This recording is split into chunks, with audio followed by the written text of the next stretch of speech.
This year's SGA election has been one of the most controversial in recent years.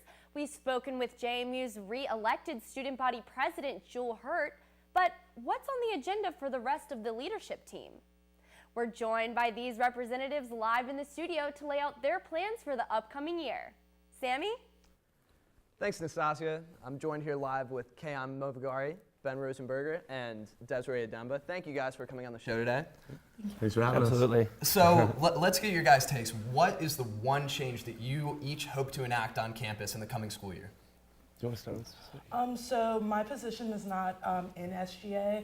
It's outside body, but we have a good working relationship with Student Government Association. I aim to make the position more visible. So Eric's done a great job of catapulting the position, but with our new vice president of student affairs, we have a lot of work to do with the new job description for my position. So just more visible. Really what I want to see is working with class council, we might do some restructuring in there, so to make it more fluid with the rest of SGA. So I really hope that we can, make it more transparent throughout, and make sure our ideas get heard. How about you, Kayan? So as treasurer, through like a finance perspective, kind of throughout the past, there's been years where contingency funds, which are like an allocation of student funds that are meant to go back into student organizations to kind of like empower students. A lot of those funds end up getting kind of wasted towards the end of the year. We'll have like a surplus at the end that will end up, just kind of rolling into the next year. I really want to strive to make sure that every organization knows exactly how to go about getting contingency funding. They can get up to about $2,500 for their organization. So it'd be great to kind of make sure to cover all of that and, send our JMU students across the country and across the world.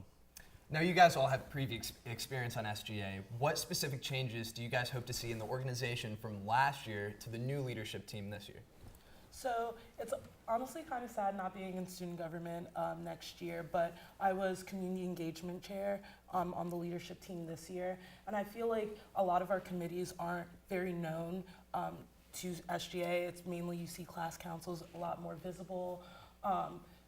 Obviously our ELT, which is our executive leadership team, so treasurer, VP, and president, they're a lot visible, but I want some committee chairs to get some of the recognition that they do. They put in so much hard work. So for SGA, personally, I hope to see that increase. Absolutely. So being in SGA for 3 years, I've seen a lot of different changes. What I really want to make sure is that we are listening to the students on campus, making sure that their voices are heard and that we are acting on what they want to see.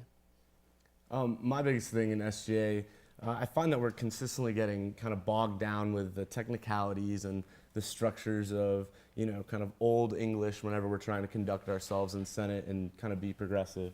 But I'd really like to kind of make it, as transparent as possible and make it easy and accessible to students, from all sorts of different backgrounds and groups on campus. So. Well, it's going to be a really exciting year to see what SGA does. Thank you guys so much for coming on our show. Thank Thanks you. for having us. Thank you. Thanks.